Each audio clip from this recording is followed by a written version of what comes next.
Ya, ahora sí, jóvenes, vamos a continuar con lo que es de los temas de la materia de materiales dentales. Tengo problemas con esta computadora, parece que le ha entrado virus, pero bueno, seguiremos. ¿Se escucha, no, jóvenes? Por favor, quisiera que me confirmen una vez más. Sí, doctor, lo escuchamos. Listo, muchas gracias.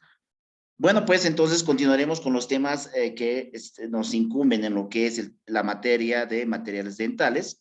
El tema de hoy día es un tema por demás importante porque ya estamos ingresando a lo que es la utilización de los diferentes tipos de medicamentos que se utilizan en el campo de la odontología, ¿no?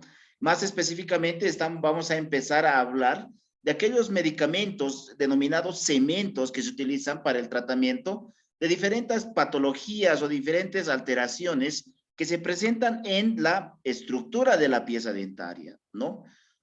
Ustedes sabrán que, por ejemplo, cuando nosotros vamos a la consulta odontológica, siempre vamos por algún tipo de sintomatología referida a la pieza dentaria, ¿no?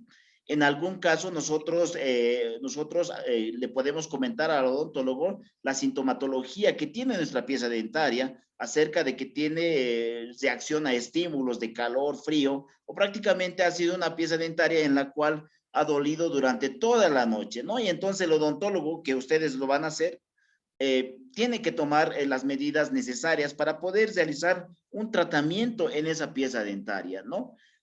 Como pueden ver, el tema de hoy día se refiere a lo que es la protección dentinopulpar. El mismo título nos hace a pensar de cómo podemos proteger nosotros a una pieza, la parte dental, o sea, la parte de dentinaria y la parte de la cámara pulpar, ¿no? Cuando nosotros tenemos algún tipo de proceso carioso en la pieza dentaria, lo ideal es conservar la vitalidad de la pieza dentaria. En comparación, por ejemplo, algunas piezas dentarias que no se puede mantener esa vitalidad y posteriormente esa pieza dentaria que ha tenido mucho tiempo con ese proceso carioso, solamente le quedan dos opciones, por ejemplo, a la pieza que no se puede conservar la vitalidad de la cámara pulpar. Por eso, dos opciones como son la de la extirpación del nervio, el tratamiento de endodoncia, o la extracción de la pieza dentaria, ¿no? Pero nosotros, como odontólogos, si la pieza dentaria está en la posibilidad de mantener su vitalidad, se debe realizar la vitalidad, se debe proteger el órgano dentino-pulpar, el órgano dentino-pulpar, ¿no? Que se refiere a la dentina y a la parte de la pulpa de la pieza dentaria.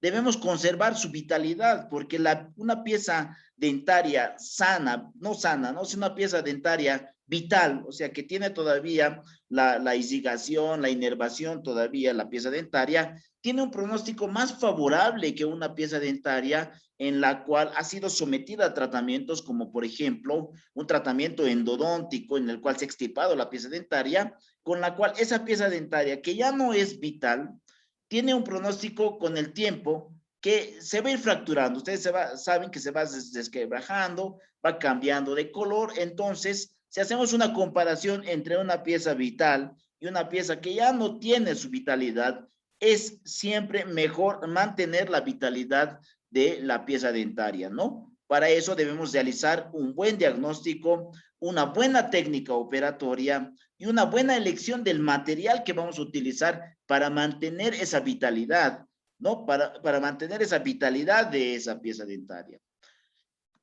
Esos tres factores que son el diagnóstico, la técnica operatoria y la elección del material para poder mantener la vitalidad de una pieza dentaria es muy importante y es fundamental porque basado en esos tres elementos, nosotros vamos a poder trabajar de manera adecuada en el tratamiento de esta pieza dentaria. Por ejemplo, en el primer factor que nos habla del diagnóstico, el diagnóstico, por ejemplo, dentro de la carrera de odontología, se les enseña a diagnosticar en la materia de semiología estomatológica.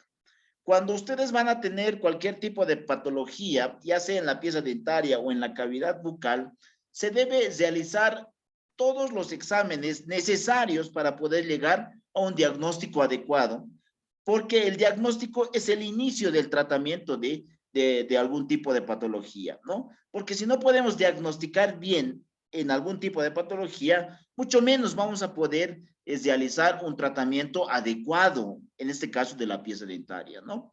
Si nosotros hacemos un diagnóstico que no es apropiado en la pieza dentaria, puede tener más efectos negativos que positivos el tratamiento de una pieza dentaria, ¿no? Por lo tanto, el tratamiento de una pieza dentaria para conservar la vitalidad está fundamentado principalmente en el diagnóstico. El diagnóstico que se realiza en la materia de semiología estomatológica. Ahora bien, el otro factor es la técnica operatoria. La técnica operatoria se la da en la materia de operatoria dental, en el cual les enseña o se les enseña a que puedan utilizar diferentes tipos de técnicas en cuanto al tratamiento de una pieza dentaria, ¿no? Y por último, la elección del material que se les imparte en la materia de materiales dentales. Es fundamental estos tres factores que ustedes deben tener conocimiento. ¿Quiénes trabajan con radiaciones láseres? Por favor, su audio de la señorita María, por favor. Ya deben tener conocimiento adecuado de estos tres factores que son muy importantes para el tratamiento de una pieza dentaria. Porque si nosotros fallamos en el diagnóstico, esto desemboca en un mal tratamiento de la pieza dentaria y en efectos colaterales negativos. Entonces, el principio de cualquier tratamiento, ya sea en la pieza dentaria o ya sea en alguna patología referida a la cavidad bucal, es el diagnóstico. El diagnóstico adecuado nos lleva a un tratamiento también adecuado. La técnica operatoria, ¿no? Es la técnica que se les enseña para que ustedes puedan desarrollar en diferentes tipos de patologías que se presentan en la cavidad bucal y en este caso hablando de la pieza dentaria con una cavidad cariosa. Y los materiales que se escogen o se eligen para poder realizar un determinado tratamiento tienen sus diferentes características, tienen sus diferentes cualidades, estas cualidades o virtudes que cada material tiene. ¿Qué significa esto? Significa que para un determinado diagnóstico, para un determinado tratamiento en una pieza dentaria, existe un determinado medicamento, existe un determinado cemento. O sea, no es agarrar cualquier cemento en odontología y, como alguien dice, tapar o obturar la pieza dentaria con ese cemento, sin saber cuáles son las características de ese cemento, cuáles son las virtudes de ese cemento, si ese cemento es adecuado para realizar ese tratamiento o no. Porque existen cementos que se aplican en determinados tratamientos y otros cementos que no se aplican en ese tratamiento. Entonces, deben saber ustedes discriminar los diferentes tipos de cementos dentales para un determinado tratamiento de una patología en la pieza dentaria. No es muy importante que ustedes sepan discriminar, porque de lo contrario no sirve de nada que exista la cátedra de materiales dentales si tenemos la idea de que todos los cementos sirven para obturar cualquier tipo de caries. No, cada cemento dental tiene su virtud, tiene su cualidad, tiene su función y es esas características que ustedes deben conocer para realizar un buen tratamiento en el campo de la odontología y específicamente en la pieza dentaria, ¿no? Ahora, existen dos factores fundamentales en la restauración de las piezas dentarias, ¿no? Debe haber dos características que son, que se caracterizan por ser fundamentales en el momento de la restauración de la pieza dentaria. Cuando yo les hablo de la palabra restauración, imagínense que estamos obturando o estamos tapando una pieza dentaria, hablando en palabras comunes, ¿no? La palabra restauración significa obturar y realizar un tratamiento en una determinada pieza dentaria. Entonces, cuando nosotros vamos a realizar la restauración de las piezas dentarias, hay que tomar en cuenta dos aspectos fundamentales. Primero, es que se debe realizar un sellado hermético, un sellado apropiado, se podría decir, de una cavidad cariosa, ¿no? El sellado se refiere, por ejemplo, cuando nosotros tenemos una pieza dentaria, como la que ven en la imagen, tenemos la pieza dentaria, es que nosotros debemos sellar este sector con un medicamento que sea hermético y sea apropiado, porque si no sellamos este sector, obviamente esta cavidad cariosa no está preparada, si no sellamos este sector que está próximo a la comunicación con la cámara pulpar, con un medicamento apropiado, le damos oportunidad a que los microorganismos puedan ingresar y afectar el órgano dentino pulpar. Entonces hay que hacer un sellado apropiado de este proceso carioso para evitar que se pueda contaminar la parte del paquete vasculonervioso que se encuentra en la cámara pulpar de la pieza dentaria, ¿no?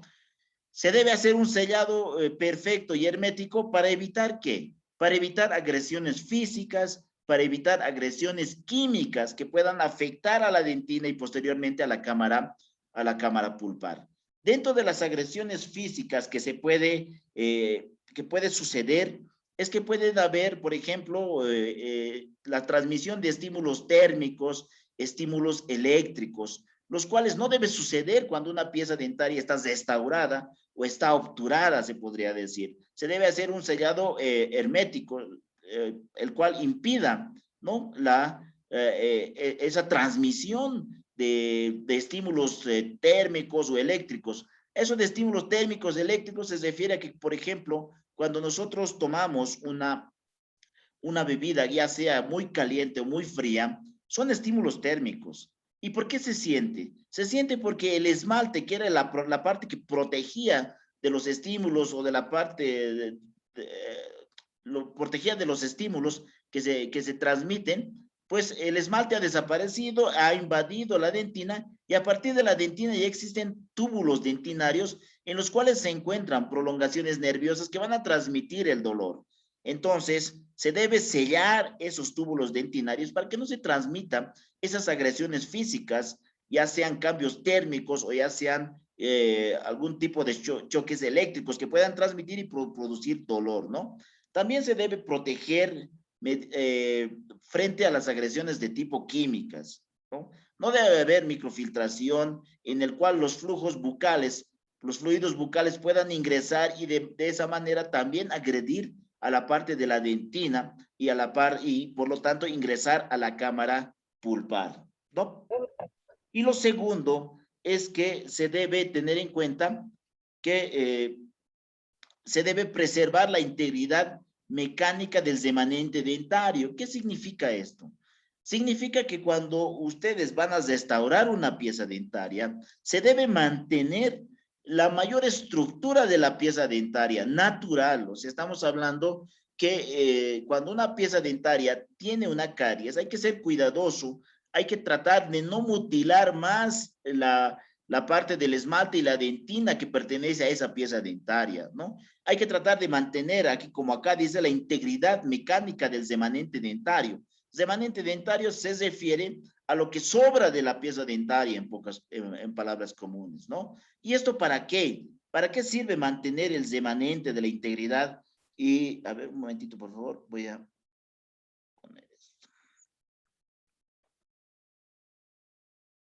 ¿Para qué sirve preservar la integridad mecánica del remanente dentario? Para que esta pieza dentaria pues pueda lograr la funcionabilidad de la masticación, pueda mantener su eficacia masticatoria, porque mientras más estructura de la pieza dentaria se pueda salvar y se pueda restaurar, esa pieza dentaria o ese diente va a tener mejor eficacia masticatoria en relación a una pieza dentaria donde más del 80 o el 70% se encuentra restaurada. Es una pieza dentaria que ya no va a tener una eficacia masticatoria apropiada, se podría decir, porque siempre va a tener esa tendencia o va a ser propenso a la fractura de las restauraciones. Es por lo tanto que hay que preservar la integridad mecánica del remanente dentario. O sea, hay que mantener la mayor cantidad de estructura de la pieza dentaria.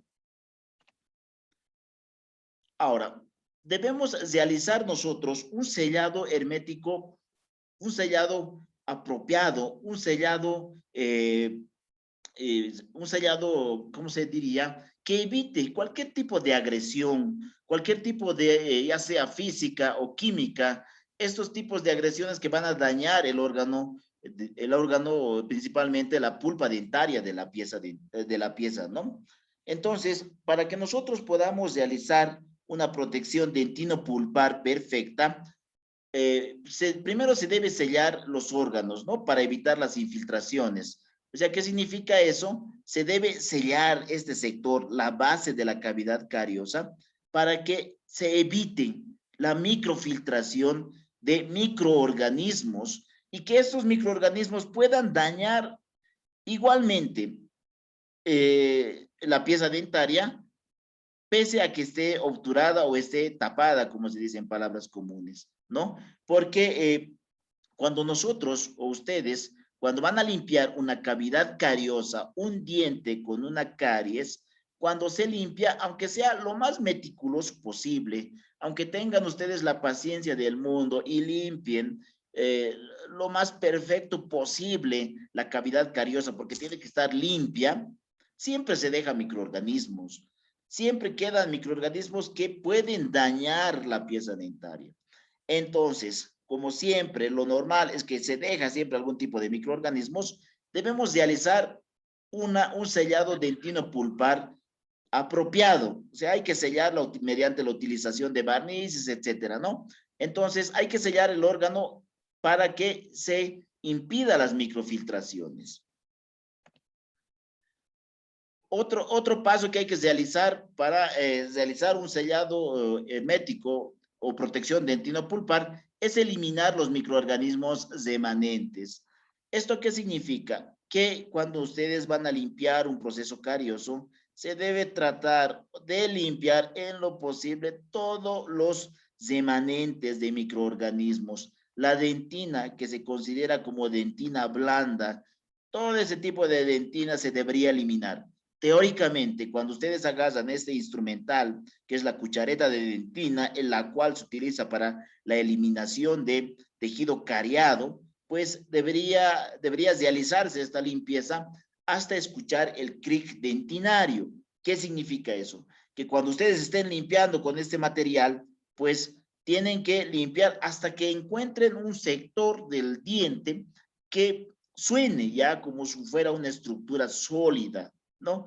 Pero a veces es más, no es muy beneficioso realizar esa técnica porque al ejercer mucha fuerza durante la limpieza del tejido cariado, realizamos una comunicación con la cámara pulpar de manera accidental, ¿no? Pero dentro de las indicaciones para realizar una protección dentino-pulpar perfecta está eliminar los microorganismos que son remanentes. Y por último, hay que impermeabilizar los túbulos dentinarios o sellar los túbulos dentinarios, ¿no? ¿Cómo hay que sellar los túbulos dentinarios? Los túbulos dentinarios se pueden sellar mediante la utilización de recubrimientos cavitarios como los liners, mediante la utilización de láseres, que vamos a ver más adelante, ¿no? ¿Por qué hay que sellar los túbulos dentinarios? Porque ¿a qué se refiere esto de sellar los túbulos dentinarios? Como les decía, la estructura de la pieza dentaria, como mayormente conocemos nosotros, a grosso modo, hablamos de que el diente se encuentra formado por la corona, el cuello y las raíces. Pero dentro de la corona, ¿no? Primeramente está formado por una capa que es el esmalte. La característica del esmalte es que es avascular, es acelular y es aneuronal. ¿Qué significa eso? Significa que no hay irrigación en el esmalte, ¿no? No hay células en el esmalte y no hay terminaciones nerviosas en el esmalte. Por eso, cuando nosotros vemos en las piezas dentarias una mancha blanca, no significa que los dientes, ay, no, mi diente se está volviendo más blanquito, no. Existe una desmineralización que es un inicio de una caries. Cuando el esmalte ya se vuelve una cavidad cariosa, la caries ya invade la dentina de la pieza dentaria, es a partir de ahí que ya existe sensibilidad. Sensibilidad a los cambios térmicos, al frío, al calor. ¿No es cierto que cuando nosotros ingerimos algún alimento frío o caliente y de repente sentimos una transmisión del dolor y decimos, bueno, pues me ha dolido ese diente, pues significa que la caries ya ha sobrepasado la barrera del esmalte, ¿no? Y ha llegado a entrar en contacto con el túbulo dentinario. ¿Por qué se siente ya y hay esa sensibilidad del dolor? Porque los túbulos dentinarios, dentro del túbulo dentinario, se encuentran las prolongaciones de Toms, que son aquellos que van a transmitir esa sensibilidad a la parte nerviosa de la cámara pulpar. Entonces, el dolor ya inicia cuando se sobrepasa la basera del esmalte y se llega a entrar en contacto con los túbulos dentinarios. Pero nosotros debemos realizar un sellado de los túbulos dentinarios. Al sellar los túbulos dentinarios de la pieza dentaria, ya sea mediante la utilización de cementos o otro material dental, pues vamos a evitar que se transmita ese estímulo, ¿no? Y esa es una de las funciones que tienen los diferentes tipos de cementos que vamos a ver más adelante, ¿no? Como pueden ver, este gráfico de la parte izquierda, inferior izquierda, así quedan expuestos los túbulos dentinarios, ¿no? Que dentro del túbulo dentinario se encuentran las fibras nerviosas que transmiten la sensibilidad del dolor.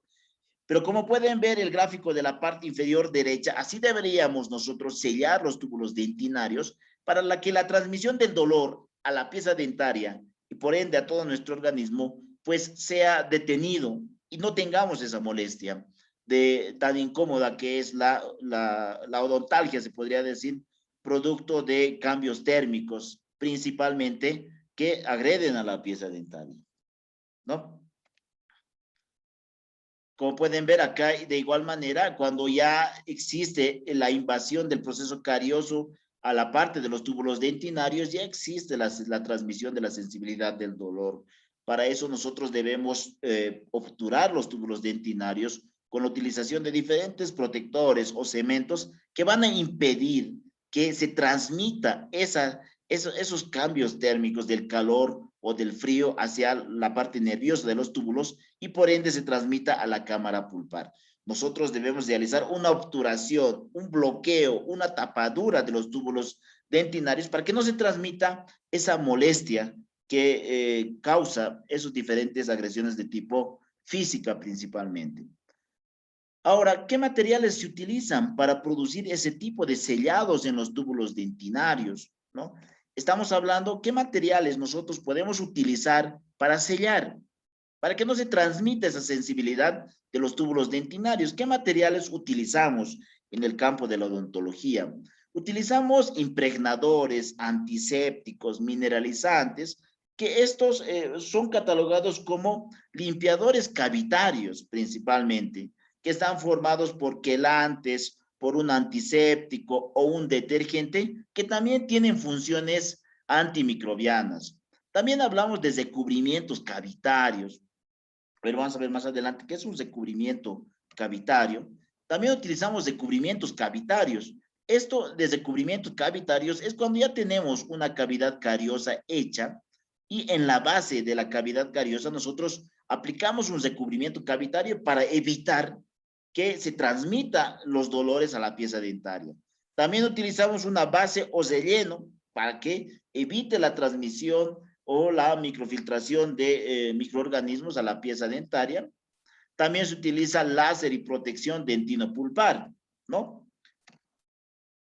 ¿Cuáles son los recubrimientos cavitarios? El recubrimiento cavitario también se denomina liners, se podría decir. El recubrimiento cavitario es, por ejemplo, esta es una pieza dentaria, como pueden ver, y está aplicado un recubrimiento cavitario o un liners, que va a ser una basera de protección. Acá está de color transparente, se podría decir, ¿no? Es un liners que se le aplica primeramente en la base de la caries. Pues estamos hablando como primera capa del proceso de obturación, que es una especie de sándwich, el cual se realiza porque primero se aplica un recubrimiento cavitario, que viene en la base como primera capa, luego viene un relleno, o una base o relleno, y para terminar se utiliza los obturadores finales, como son la amalgama, las resinas en base a luz halógena, etcétera, ¿no? Entonces, primero hablamos del recubrimiento cavitario. Este recubrimiento cavitario, que es de este color normalmente, que es medio transparente, ¿qué está produciendo? Está produciendo la obturación o el cierre de los túbulos dentinarios con el fin de que evite que se transmita los diferentes cambios físicos, las agresiones físicas, las agresiones químicas, ¿no? Una de las desventajas de este recubrimiento cavitario, como pueden ver, que está en la base de la caries, es que no tiene muy buena resistencia mecánica. ¿Qué significa eso? Que solamente si aplicamos el recubrimiento cavitario y sobre este recubrimiento cavitario, que también se denomina liners, aplicamos una obturación final. La obturación final me refiero con lo que se termina el tratamiento, ¿no? Podemos utilizar amalgama, podemos utilizar resina. Si aplicamos directamente sobre este recubridor cavitario, que es el liners, probablemente durante la masticación se fracturen, ¿no? Entonces, no tiene muy buena resistencia, pero la virtud del recubrimiento cavitario es que es muy buen aislante térmico, ¿no? Y que tiene también cuatro funciones o cuatro acciones que son muy importantes. El recubrimiento cavitario o liners tiene una de las funciones que es anticariogénico, es antiséptico, tiene una acción antiséptica, tiene una acción de remineralizante igual, además de que es un estimulante de la dentinogénesis, o en pocas palabras, estimula a la formación de dentina de separación. Vean que la aplicación de un simple recubrimiento cavitario, como son los liners, tiene muchas ventajas, ¿no es cierto? Cuando ustedes tengan una pieza dentaria con estas características y hayan limpiado la cavidad cariosa, ¿no? Le van a aplicar un recubrimiento cavitario, ¿por qué? Porque es anticariogénico, porque es antiséptico, porque es un aislante térmico de las agresiones químicas, además de que es un estimulante de la dentinogénesis, va a ayudar a estimular a dentina de separación, cosa que otros cementos no lo hacen, ¿no? Posteriormente a esta, a la aplicación de liners o recubrimiento cavitario, van a utilizar una base o relleno, ¿no? Esta es una base o relleno, la parte ya blanca, ¿no? Esta base o relleno puede ser cemento ionómero de vidrio, puede ser cemento fosfato de zinc, diferentes tipos de cementos que tienen también diferentes cualidades, ¿no? Pero el liners, como les decía, el recubrimiento cavitario, va por debajo de la base o relleno, que se utiliza como la técnica de sándwich. O sea que sobre el recubrimiento cavitario va a venir la base o relleno, que va a ser constituido por un cemento, y sobre este cemento va a venir ¿qué? Va a venir la obturación final, ya sea con resina o ya sea con amalgama, aunque la amalgama hoy en día ya no se utiliza, ¿no? La base o relleno, vean el gráfico, a ver, enfóquense en el gráfico. Esta es una cavidad cariosa ya preparada por el odontólogo, ¿no? Lo que decíamos, acá está la cámara pulpar donde se encuentra el paquete básculo nervioso de la pieza dentaria. ¿Lo ven? Lo que no queremos en nuestro tratamiento es que se transmitan los estímulos del calor, del frío, de los choques eléctricos a la pieza dentaria para que no le moleste más a nuestro paciente. Entonces, lo primero que tenemos que hacer es aplicar un liners, una base cavitaria, o un liners, lo que decíamos, ¿no? Un liners, porque este liners, ¿qué va a hacer? Va a evitar que se transmita esos estímulos, además de que tiene acción anticariogénica, además de que tiene acción de estimulante de la dentina de separación, además de que es antimicrobiana, ¿no? Entonces tiene todas esas virtudes los liners, por eso se le aplica como primera capa. Como segunda capa se le aplica los materiales de base o relleno, de base o relleno. Estos materiales de base o relleno también se denominan como la dentina artificial, ¿no? ¿Por qué se denomina como la dentina artificial? Porque va a venir a ocupar el espacio donde originalmente existía dentina. Y una de las características de esta dentina artificial son sus propiedades mecánicas. O sea, ¿qué significa eso? Significa que tiene mayor resistencia a la fractura, ¿no? Es más apropiado que el liners va a venir a reforzar la resistencia mecánica del liners, ¿no? Va a venir a reforzar la resistencia mecánica del liners para evitar que se pueda fracturar. Entonces, sobre los liners se aplica una base cavitaria que se denomina base o relleno, que puede ser un cemento como el ionómero de vidrio tranquilamente, o también el cemento fosfato de zinc. Sobre esta base ya viene recién la obturación final, que pueda ser de un material que ustedes gusten, por estética puede ser resina, y por resistencia podría ser la amalgama, ¿no? Como pueden ver, esta es una pieza dentaria ya trabajada en la boca del paciente, ya está limpia. De manera inicial, ustedes van a aplicar por debajo de este relleno o base o relleno, tiene que estar un Liners, ¿no? Un recubrimiento cavitario, que ya les decía que tiene muchas funciones. Sobre eso se aplica recién la base o relleno. La base o relleno también tiene cualidades, pero de más baja magnitud. También es demineralizante, también es antibacteriano, anticariogénico, pero tiene esas funciones de menor magnitud en relación a los liners que está aplicado por debajo de esta base o relleno. Posterior a esta base o relleno, como pueden ver, ya está preparado, ya está aplicado la base o relleno en el diente, viene recién la obturación final, con resina o con amalgama. Porque imagínense, para que un poco me entiendan, si nosotros directamente le aplicamos una amalgama, imagínense que es un material de obturación metálico netamente, le aplicamos una amalgama, ya no nos interesa, no le hemos puesto ni liners, no le hemos puesto ni base de relleno, nada, no, yo directamente quiero taparle, no va a pasar nada, le voy a dejar con amalgama o con resina. Pero la amalgama, ¿qué virtud tiene? Solamente es resistencia, estética no tiene para nada. Pero ¿qué va a hacer cuando van a ingerir alimentos calientes o fríos? La amalgama, al ser metal, va a transmitir a través de su nube electrónica, igualmente va a transmitir el calor y el frío a los túbulos dentinarios e igualmente la molestia y el dolor en la pieza dentaria va a seguir, ¿no? Lo mismo de las resinas. Las resinas, así hablando en palabras comunes, pareciera que solo son plásticos, que no tienen las virtudes de ser antisépticos, anticariogénicos, estimulantes de dentina de separación, evitan la transmisión de estímulos térmicos, no tienen esas virtudes. Entonces, eso no se hace. Para eso ustedes están estudiando odontología, para que ustedes sepan cuándo aplicar cada medicamento, ¿no? En este caso, en una cavidad que sea próxima a la cámara pulpar, ustedes dirán, ¿qué es lo primero que se aplica a la cavidad cariosa? Primero se aplica un Liners. Si les preguntan por qué, ustedes ya saben, se aplica porque tiene diferentes características, tiene acción anticariogénica, antibacteriana, estimulante de dentina de separación, etcétera, etcétera. Luego se aplica una base o relleno. ¿Por qué? Si directamente lo puedo tapar, si ya está con liners. No se puede tapar directamente porque los liners no tienen buena resistencia mecánica. Se puede romper o se puede fracturar y puede empezar nuevamente a transmitir los estímulos negativos a la pieza dentaria, ¿no? En cambio, la base o relleno tiene esa función, esa cualidad de tener buena resistencia mecánica, viene a reemplazar a la dentina perdida y recién sobre esta base o relleno se obtura con un material que puede ser la amalgama o que puede ser la resina, para después reconstruir la pieza dentaria, ¿no?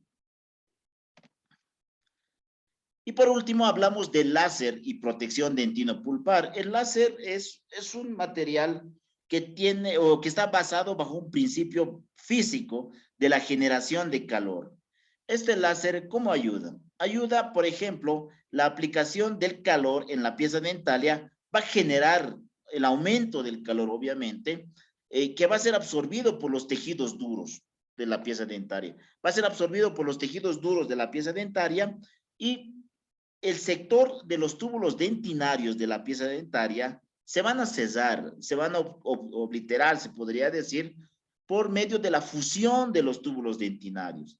Se van a fundir y se van a cesar por medio de la aplicación de este tipo de aparato que tiene un principio físico, ¿no? Y por medio de la generación de luz a través de la fusión de los túbulos dentinarios, los cuales se van a cesar y también van a evitar que se transmita la sensibilidad o las molestias a los cambios térmicos, eléctricos, químicos que se puedan producir en un proceso carioso, ¿no? Bueno, hasta ahí lo que es el tema de protección dentino-pulpar. A manera de resumen, ¿a qué se refiere con todo esto de la protección dentino-pulpar? Es que nosotros debemos saber qué medicamentos aplicar cuando tenemos un proceso carioso, ¿no? De lo contrario, no estaríamos estudiando, ¿no? Si nos diríamos, si se aplica cualquier cemento en cualquier tipo de proceso de caries, Bueno, ¿para qué? No, como pueden ver, cada cemento tiene su aplicación, cada medicamento tiene su virtud y su cualidad en los cuales se debe utilizar para determinados tratamientos en las piezas dentarias. Eso es lo que ustedes tienen que aprender en la materia, en materiales dentales, saber las cualidades, las ventajas, las desventajas de cada material que se utiliza, ¿no? Eso es lo principal. Y cuando ustedes se van a desenvolver en su consultorio, no van a tener ningún problema. De lo contrario, a veces la aplicación inadecuada de un cemento o de un tratamiento inadecuado va a conllevar a efectos negativos, incluso hasta la pérdida de la pieza dentaria, cosa que no queremos, ¿no? Continuamos con lo que son los cementos dentales, ¿no? Estamos hablando estamos hablando de cómo proteger la parte de la dentina y de la cámara pulpar. También se utilizan los cementos dentales, principalmente como materiales de base o relleno, los materiales dentales. Los cementos dentales, perdón. Ahora, ¿qué es un cemento dental? Un cemento, a ver, lo podemos relacionar con el cemento que se utiliza para las construcciones. Un cemento normal se necesita de su parte, de la parte del líquido, ¿no es cierto? Que es el agua y fragua. En odontología es similar, ¿no? Claro, es similar en esas palabras, pero con diferentes características, obviamente. En odontología igualmente, el cemento viene formado por un polvo y un líquido. Entonces, ¿qué es un cemento? Un cemento se logra mediante la mezcla del polvo y del líquido, ¿no? Para obtener un cemento con cualidades y características apropiadas para su aplicación. Existen diferentes tipos de cementos para diferentes tipos de aplicaciones en odontología que ustedes deben conocer y deben saber utilizar. Como les decía, la definición del cemento, ¿qué es el cemento? El cemento es aquel que se obtiene a partir de la mezcla de un polvo y de un líquido, ¿no? Ustedes mezclan, ya pueden mezclar en papel sanitado, que es este, o pueden mezclar sobre la loseta de vidrio, ¿no? Con la utilización de una espátula de cemento. Se utilizan y se respetan las proporciones que indica el fabricante. ¿A qué me refiero con las proporciones o la relación polvo-líquido? Hasta los maestros saben aplicar, ¿no es cierto? Las proporciones del polvo y el líquido. ¿Me permiten? Voy a conectar mi... Se está descargando.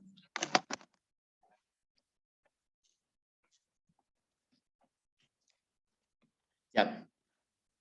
Entonces hablamos de que, ¿qué es un cemento? Un cemento, como les decía, se obtiene a partir de la mezcla del polvo y del líquido, ¿no? Como pueden ver, las proporciones son aquellas cantidades que se respetan en la mezcla. Por ejemplo, en algunos cementos, las mezclas son 3 porciones de polvo por una porción de líquido. ¿Y por qué se tiene que respetar esas proporciones? Porque la alteración, por ejemplo, de esas proporciones, si le ponemos 2, por ejemplo, gotas de líquido, y 2 de polvo, van a disminuir sus características en cuanto a las propiedades, en cuanto a la resistencia mecánica, se alteran. Entonces hay que respetar siempre las proporciones de cada tipo de cemento según sus indicaciones. Estos cementos que nosotros vemos en estas imágenes, tienen diferentes características. Algunos cementos tienen una propiedad o una característica que se adhieren al esmalte y a la dentina. ¿Qué significa esto? Significa que cuando nosotros estamos llevando esta mezcla, claro, estamos llevando con un instrumento a la pieza dentaria, ese cemento se adhiere al esmalte y a la dentina, y esa es una ventaja, ¿no? Pero no todos los cementos se adhieren al esmalte y a la dentina. Por ejemplo, el cemento ionómero de vidrio tiene muy buena adhesividad al esmalte y a la dentina, que es apropiado. Pero el cemento óxido de zinc, por ejemplo, es un cemento que no se adhiere al esmalte ni a la dentina, sino que depende de las retenciones mecánicas que se pueda realizar en la pieza dentaria. En cambio, el cemento ionómero de vidrio tiene una adhesividad de tipo química al esmalte y a la dentina. Y el cemento óxido de zinc y eugenol tiene una adhesión que es de tipo mecánica. ¿Cómo se aplican los cementos? Se puede clasificar a la aplicación de los cementos según su preparación. Podemos hablar de consistencia primaria y consistencia secundaria. Hablamos esto de consistencia primaria o secundaria según la forma de preparación del cemento, ¿no? La primaria se refiere cuando se prepara el cemento fluido, ¿no? Cuando es muy fluido. Cuando se prepara el cemento fluido, ¿en qué se utiliza? Este cemento se va a utilizar en la cementación de incrustaciones, la cementación de coronas, la cementación de puentes. ¿Por qué se utiliza la consistencia primaria o fluida? Porque imagínense, esta incrustación o esta corona ha sido fabricada en el laboratorio, ¿no? Entonces, ¿qué significa? Ha sido fabricada en el laboratorio a partir de una impresión de, por ejemplo, de esta preparación cavitaria de la pieza dentaria. Se ha tomado impresión, se ha trabajado sobre el modelo y se ha logrado un patrón y se lo ha transformado en resina o se lo puede transformar en cromo cobalto o en un metal para cementarlo. Entonces, la separación que va a existir entre la restauración y la pared de la preparación cavitaria es mínima, es mínima. Y en ese espacio mínimo de separación entre la restauración y la preparación cavitaria debe ingresar el cemento.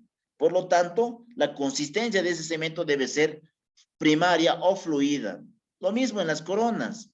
La corona ha sido preparada a partir de una impresión y ha sido elaborada en un modelo en positivo, o sea, vaciada en yeso, en el cual no existe mucha separación entre la corona y la pieza dentaria, ¿no? Imagínense si preparamos una consistencia secundaria o de consistencia de masilla, obviamente no va a ocupar mucho espacio y aparte que no va a llegar a cementar de manera adecuada este tipo de aparato protésico, ¿no? La consistencia secundaria o de masilla, este tipo de consistencia secundaria o de masilla se utiliza como obturador provisional, ¿no? Donde también sirve como aislante térmico, una de sus funciones. ¿A qué significa obturación provisional? ¿No? Significa que, si se dan cuenta, nosotros cuando asistimos a la consulta odontológica, y para que el odontólogo nos vuelva a atender, nos dice, te voy a dejar un cemento que es provisional. ¿Qué significa provisional? Que no va a ser una obturación definitiva, ¿no? Sino va a estar ahí el cemento para evitar que se transmitan las sensibilidades, para evitar que se vuelva a contaminar, para ver si tiene algún tipo de reacción en los días siguientes la pieza dentaria y saber qué tratamientos realizar. Entonces se utiliza un cemento de consistencia secundaria o de masilla para la obturación de manera provisional de las piezas dentarias, ¿no? De los procesos cariosos. A eso se refiere con cementación provisional. Ahora también existen cementos. Estamos hablando de la variedad de cementos que hay en odontología, ¿no? Existen cementos que ustedes ya saben, existen cementos que se utilizan para, obviamente, cementar en ortodoncia, los brackets, los famosos brackets en ortodoncia, que es otro tipo de cemento que se utiliza en odontología para este tipo de tratamientos. También existen cementos que se utilizan para periodoncia, para diferentes tipos de cirugías. Por ejemplo, este es un cemento que está hecho en base a óxido de zinc y eugenol. Por ejemplo, en esta cavidad bucal, ¿qué se ha realizado? Obviamente se ha realizado una gingivectomía, se podría decir, o algún tipo de corte en la encía, ¿no? Donde se ha realizado el corte de la encía y obviamente después del corte de la encía empieza a sangrar la cavidad bucal, ¿no es cierto? Entonces, ¿qué se le hace? Se le aplica un apósito, se le aplica un cemento. Este cemento que está en base a óxido de zinc y eugenol, óxido de zinc básicamente, que tiene características de ser un cemento cicatrizante, estimula la cicatrización. Esta cirugía de gingivectomía a la semana retorna a su normalidad, ¿no? Utilizando este apósito en base a óxido de zinc, principalmente, ¿no? Ese tipo de cemento, que es el óxido de zinc y eugenol. Otra de las utilidades que se le da al cemento, a los cementos, es que se utiliza en el tratamiento de endodoncia. a lo que normalmente nosotros conocemos como atar el nervio, ¿no es cierto? Cuando ya un proceso carioso ya ha llegado a la pulpa dentaria, ya no tiene más opción que a dos situaciones. Uno, si quiere mantener la pieza dentaria, se debe realizar tratamiento de conductos con la extirpación del nervio, la instrumentación y todo, ¿no? Y si no, se tiene que extraer. Solamente esas dos opciones tiene. Pero cuando se elige el tratamiento de conductos, la endodoncia, pues se realiza todo un trabajo, ¿no es cierto? Hay que instrumentar, hay que limpiar, hay que desinfectar todo lo que tenga infección. Y una vez que ya está instrumentado con este instrumento que ustedes ven que es una lima, ¿no? Se utiliza también tiranervios, se limpia el conducto, se obtura el conducto.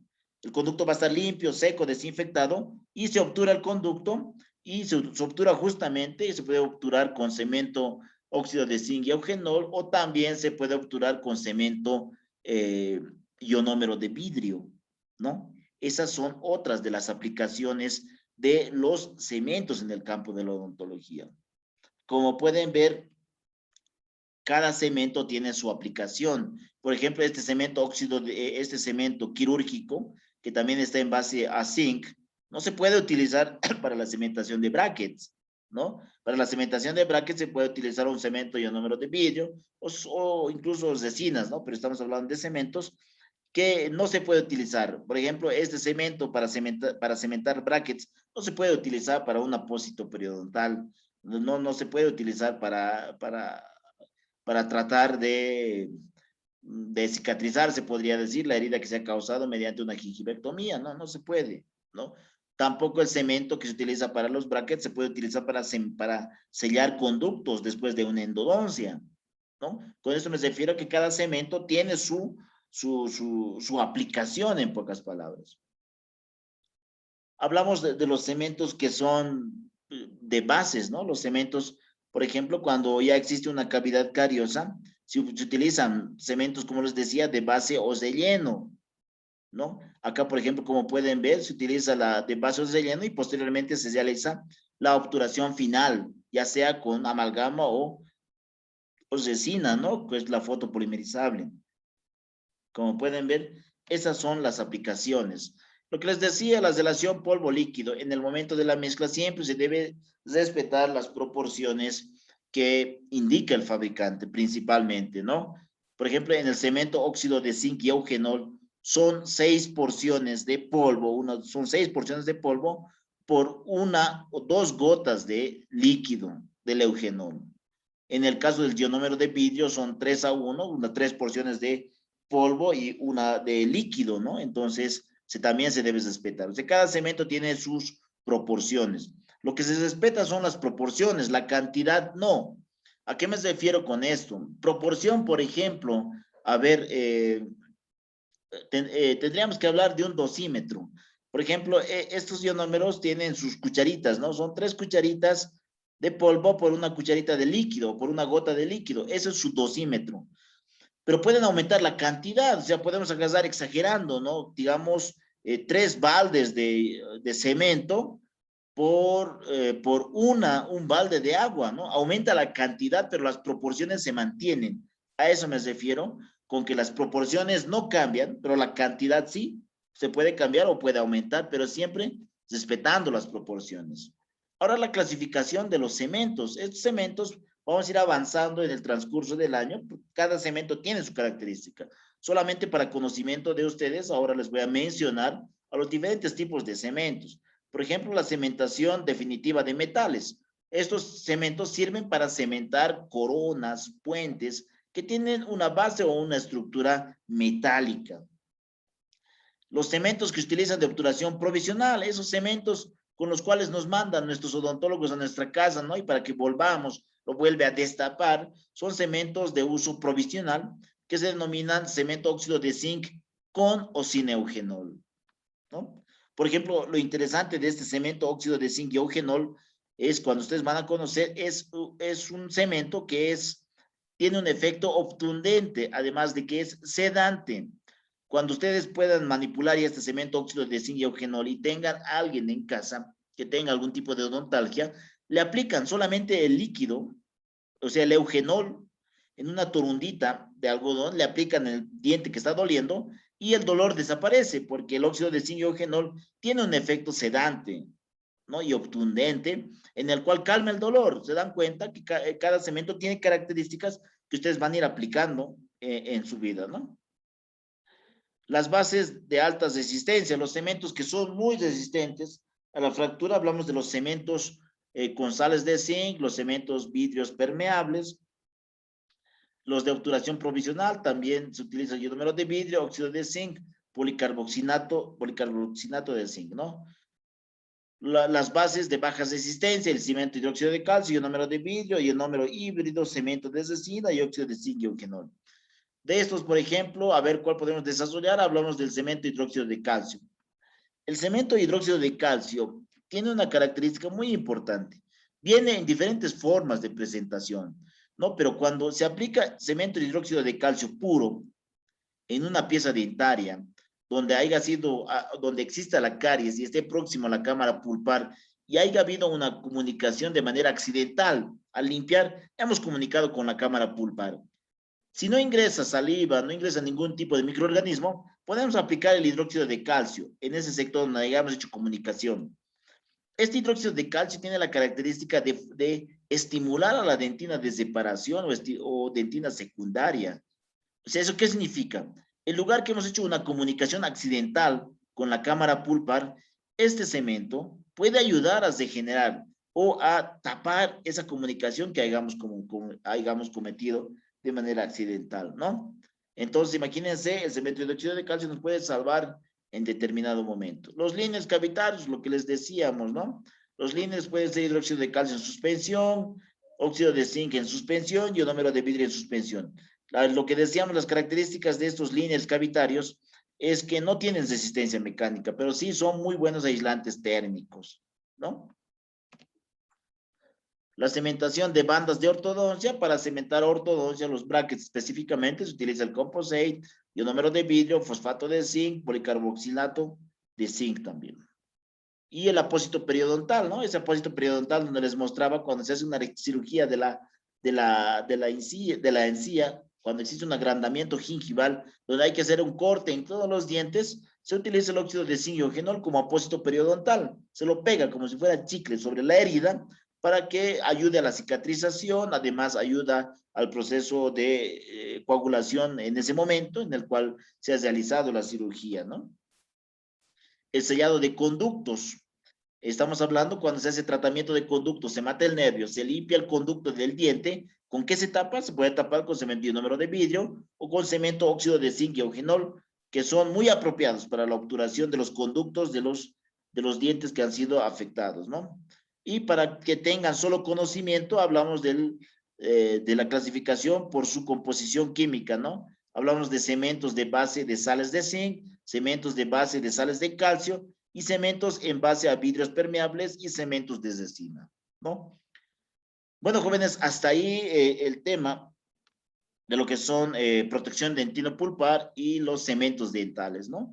Estos temas son más o menos un adelanto de todo lo que vamos a desarrollar en el año mediante la manipulación y la aplicación de los diferentes tipos de cementos que les he mencionado, ¿no? Y en qué casos se utiliza cada cemento, en qué patología, en qué proceso carioso, ¿cómo se diría? En qué necesitemos el cemento, pero debemos saber sus cualidades, sus propiedades y sus virtudes de cada cemento para saber cuándo y dónde aplicar cada cemento, que lo vamos a ir viendo en el transcurso del año. Muy bien, jóvenes, con eso hemos terminado la clase. Espero que no haya sido, no estén durmiendo. Bueno, chicos, con eso me despido. Que tengan muy buenas tardes. Bueno, hemos pasado los 50 por un hito, ¿no? Bueno, chicos, que tengan muy buenas tardes. Me despido. Hasta la próxima clase teórica, jóvenes. Hasta luego. Doctor, hasta luego. Muchas gracias, Hola, doctor. doctor, gracias. Hasta luego, chicos. Hasta luego.